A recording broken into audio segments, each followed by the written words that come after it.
আজকে আমাদের বিশালগড়ের additional session জাজেস কোর্টে মাননীয় এডিশনাল সেশন জাজ সুব্রনাথ স্যার এক মহত্বপূর্ণ রায় ঘোষণা করেন।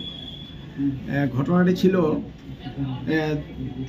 24/11/2023 তারিখে শ্রী মরণ উরাং নামে একজন মধুপুর থানায় একটি মিসিং ডায়েরি করে এই মর্মে যে গত 23/11/2023 তাহার বুনজামাই জনেশ মুন্ডা প্রতিবেশী ভক্ত মুন্ডার সঙ্গে দেবীপুরের শ্রী রতি দাসের বাড়িতে বিয়ের অনুষ্ঠানে কাজ করতে গিয়ে আর বাড়িতে ফেরে নাই।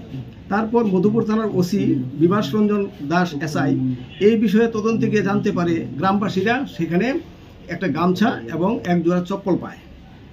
এর উপর নির্ভর করে জনেশ মুন্ডাকে থানায় ডেকে ইন্টারোগেশন করলে সে স্বীকার করে যে রাত্রিবেলা বিয়েবাড়ির কাজ সেরে ফেরার পথে ফ্যামিলি ইস্যুকে কেন্দ্র করে ঝগড়াঝাটির সময় ভক্ত মুন্ডা ইট দিয়ে আঘাত করে জনেশ মুন্ডাকে মেরে জঙ্গলে মৃতদেহ ফেলে দেয়।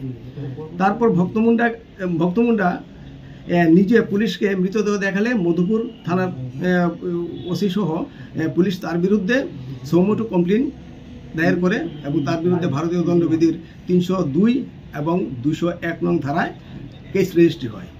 এই কেসে দুইজন আয়ু ছিলেন, একজন শ্রী দীপজ্যোতি দাস এসআই এবং পরের আয়ু ছিলেন এসআই শ্রী অনিমেষ দাস।